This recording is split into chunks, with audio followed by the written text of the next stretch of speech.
Lahat ng yan at iba pa dito lang sa Ronda Pantalan. Isinagawa ng Philippine Ports Authority sa pangunguna ni General Manager Jason Tiago kasama si Transportation Acting Secretary Giovanni Lopez ang inspeksyon sa mga pangunahing seaport projects sa Camiguin. Saklaw ng inspeksyon ang mahalagang port development area sa Camiguin na nasa ilalim ng Port Management Office ng Misamis Oriental, Cagayan de Oro. Layunin nitong tiyakin ang patuloy na pagpapalakas ng maritime infrastructure sa mga strategic islands sa bansa.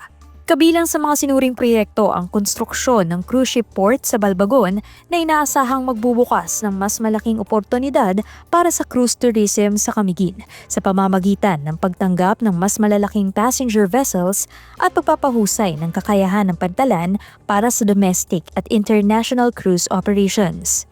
Sa Ginsiliban, natalakay ng mga opisyal ang port expansion project na layong palakihin ang kapasidad ng Pantalan, pabilisin ang cargo at passenger handling at i-upgrade ang mga pasilidad upang makasabay sa lumalaking pangangailangan sa maritime transport. Samantala, sa Benoni Port, ininspeksyon ang konstruksyon ng light craft landing station para sa mas ligtas at maayos na operasyon ng maliliit na sasakyang pandagat. Gayon din ang Port Operations Building na magsisilbing sentro ng pamamahala ng Pantalan at magpapalakas sa frontline services.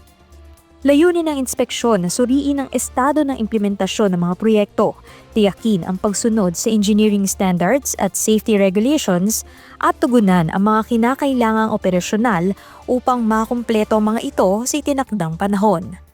Pinagtitibay ng aktibidad na ito ang patuloy na pagtutulungan ng DOTR at PPA sa pagsusulong ng modernisasyon ng sektor ng maritime sa bansa. John Manalo para sa PPA TV.